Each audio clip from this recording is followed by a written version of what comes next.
Atgūt iedzīvotāju samaksāto naudu par elektroenerģijas obligātās iepirkumu komponentes jeb OIK maksājumiem. Šādu cerību elektrības patērētājiem ir devuši vairāki juristi.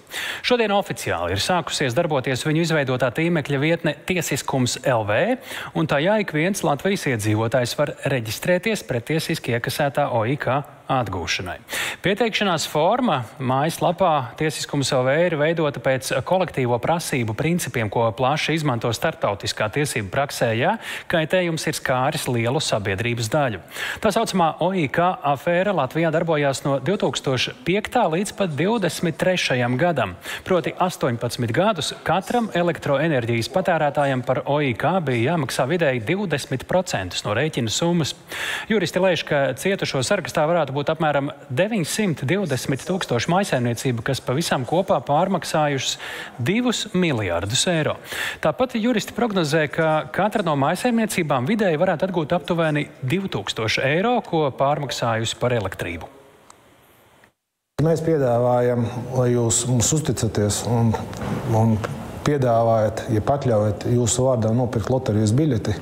Gadījumā, ja loterijas biļete uzvar, tad mēs atdodam jums lielāko daļu līdzekļu atpakaļ. Pie tam biļeti nopērkam ar saviem līdzekļiem.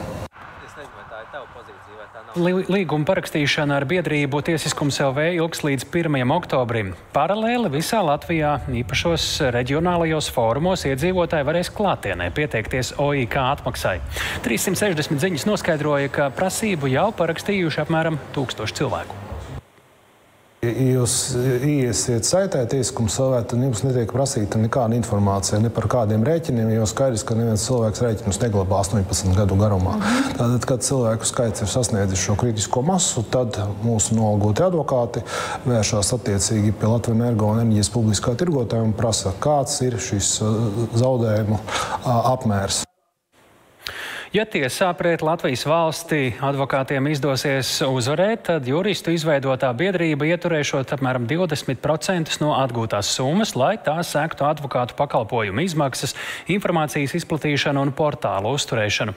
Pārējais tiks iedzīvotājiem jeb kolektīvās prasības iesniedzējiem.